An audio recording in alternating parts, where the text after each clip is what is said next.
Guys আসসালামু আলাইকুম। তো আজকে আমি মুরগি মাংস রান্না করব। তো এখানে ইনগ্রেডিয়েন্টস করে দেওয়া আছে। প্রথমে নিয়ে নিলাম ব্রয়লার মুরগি, তারপর গোটা গরম মশলা, পেঁয়াজ কুচি, তারপর আদা রসুন বাটা, তারপর জিরা গুঁড়া, লবণ, হলুদ গুঁড়া, তারপর মরিচ গুঁড়া। তারপর প্রথমে এখানে আমি প্যানের তেল নিয়ে নিব। তো গাইস প্রথমে আমি দিয়ে দিব তেল, তারপর আমি দিয়ে দিব গোটা গরম মশলা, তারপর আমি পেঁয়াজ কুচিগুলো দিয়ে দিব। এখন আমি পেঁয়াজগুলো ভালো করে ভেজে দিচ্ছি।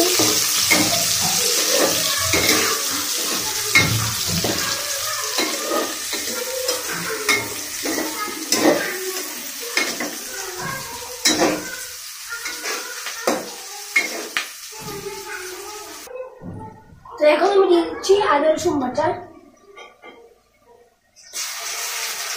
এটা দিয়ে কিছুক্ষণ নেড়ে নেব।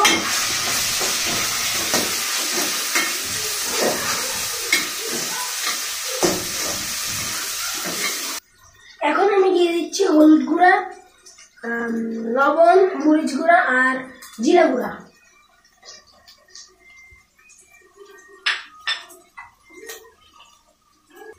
এখন আমি এগুলো কষিয়ে নিচ্ছি।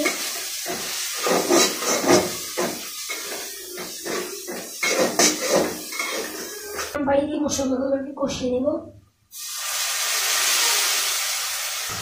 তো গাইস দেখতে পাচ্ছেন কত সুন্দর কালার এসেছে। যদিও আমি ফার্স্ট টাইম রান্না করেছি, তাও কত সুন্দর কালার এসেছে দেখতে পাচ্ছেন। দেখতে পাচ্ছ গাইস মশলার কালারটা কত সুন্দর এসেছে, এবং আমার মশলা কষানো শেষ এবং এখানে উপর তেল বেশি উঠেছে। তো আমি এখন মুরগি মাংসগুলো দিয়ে দিব।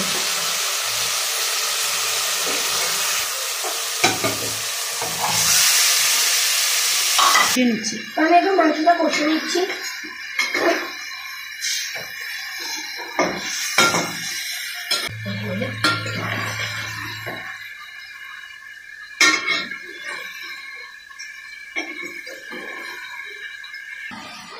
তো গাইস আমি এখন মাংসটা কষিয়ে নিচ্ছি এবং ঢাকনাটা দিয়ে দিচ্ছি।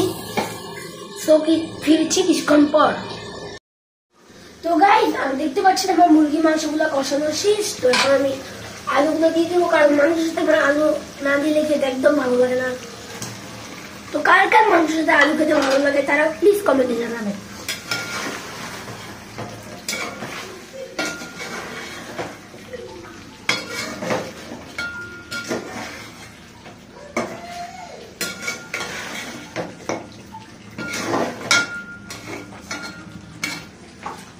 আবারও দেখে দিচ্ছি, আলু একটু কষে দিচ্ছি। ফিরছি কিছুক্ষণ পর। তো গাইস এখন দেখতে পাচ্ছেন আমার মাংস কষানো শেষ। তো আমি পরিমাণ মতো জল দিয়ে দিব।